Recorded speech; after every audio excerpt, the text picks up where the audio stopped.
In terms of the 2024 national elections, how do you think that they're going to go, and who are you rooting for?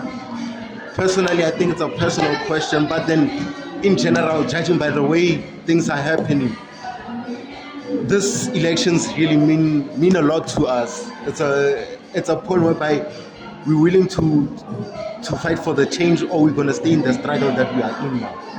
No, not who you're voting for. Who are you rooting for? Who has your heart right now? Who has my heart right now? The Reds, obviously, the EFF. They show great potential. They show resilience. They show that they're gonna provide good things for us. What exactly do you support in EFF's policy? Empowering black people, the youth, obviously, and fighting for equal rights. Would you not say that ANC preaches the same policies? It does, but then ANC, it's so, I can say it's not modern. It has so many, I can't say many Gen Zs are in the ANC. So like EFF, obviously, it has so many young people who can see things. Of Durban in the hands of security police. The first few weeks, lots of torture as they question you. Eventually, we spent 6 months and 2 weeks in solitary confinement.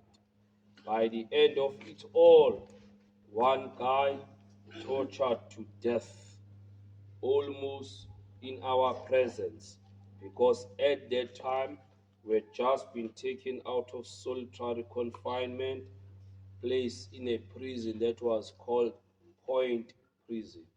It used to be in Durban, where you now have Hilton Hotel.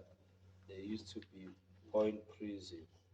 Next to our cell, after this guy was grabbed by force, he was taken to the next cell where we were.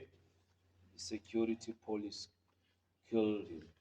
The last memory that we have of him are his screams, desperately screaming as they were strangling him.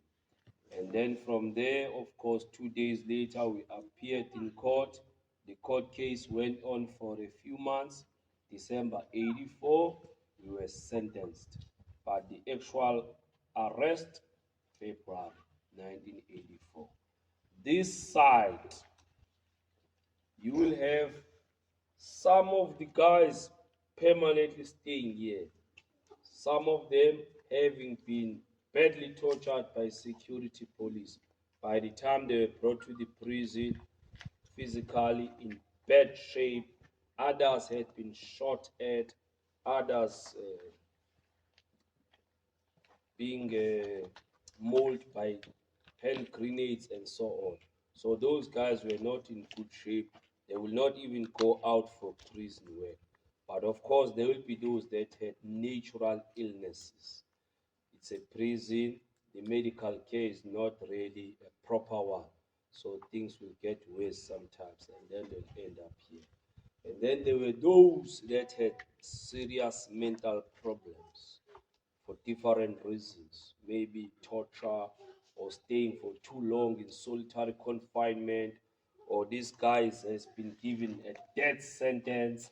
He stays 2 years at the gallows waiting to be hanged day in and day out. By the time they decide not to hang him, already the mind is badly damaged. He's brought to Robben Island to do a long jail term, but mentally he's already damaged. So those guys were kept in those single cells. They were kept in those single cells. And then the doctor will come on a Wednesday, starting with these guys to check them. And then thereafter, anyone reported to be sick in other sections will be brought here to be checked by the doctor. Doctor coming here Wednesday, they bring different people.